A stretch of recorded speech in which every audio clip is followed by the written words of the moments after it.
대충 이제 다 실측 조사를 끝내고요. 그 다음에 유물을 하룻밤 만에 꺼내버려요.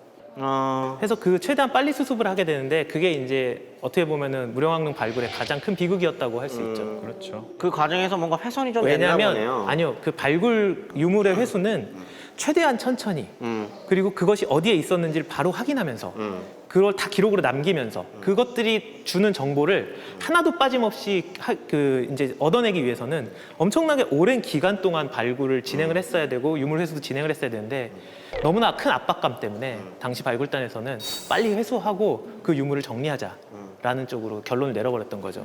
사실 제가 들었었던 그 이야기는 이 무령왕릉의 발굴 과정을 박정희 정권의 문화재에 대한 무지 뭐 이런 얘기를 되게 많이들 하거든요.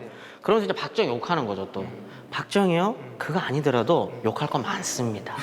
근데 네, 저는 제가 한 많아요. 말씀 드리고 싶은 게 있습니다. 그 사실은 하루 만에 돼서 졸속이라고, 사실 이게 졸속인 건 다들 아마 역사를 안 했어도 인지를 하실 거예요. 근데 그렇다면 도대체 어느 정도 하는 게 맞는 것이냐에 대해서는 보면은 일본 같은 경우는요, 어떤 무덤들은 이렇게 이 무덤이 막혀 있을 거 아니에요. 그럼 미세하게 구멍을 뚫어서 이렇게 내시경으로 보기도 해요. 봐서 모든 거를 파악을 한 다음에 들어가서 3년이 걸리는 무덤들도 있고요. 뭐 해도 6개월도 걸리고, 아무튼 이게 여러분들 뭐 예컨대 일주일 걸릴 거를 하루 만에 하고 이런 게 아니에요. 그러니까 정말 1년 이상 걸리는 이런 일을 그냥 단 하루 만에. 강진호 선생님이 잘 말씀해 주셨지만 이게 만약에 정말 무령왕릉 정도의 수준의 무덤이 지금 발굴하게 된다면 그럼 아마 정말 내시경 같은 걸로 조그맣게 구멍 뚫고 안에 들어가서 관찰하는 것만으로도 1년 이상 했을 수도 있어요. 모든 내용들을 이렇게 보고 학술대회 열고 어떻게 발굴할 것인가 논의하고 또 조사하고 어떻게 발굴할 것인가 또 학술대회 열고 이렇게 한참 한 다음에 비로소 정말 조심스럽게 정말 맛있는 음식을 탐미하듯이 강진호 선생이 맛있게 밥을 먹고 혓바닥을 입술을 핥듯이 아니 저는 그런 느낌으로. 저는 무령왕릉 실제 발굴하고 비슷해요. 폭식.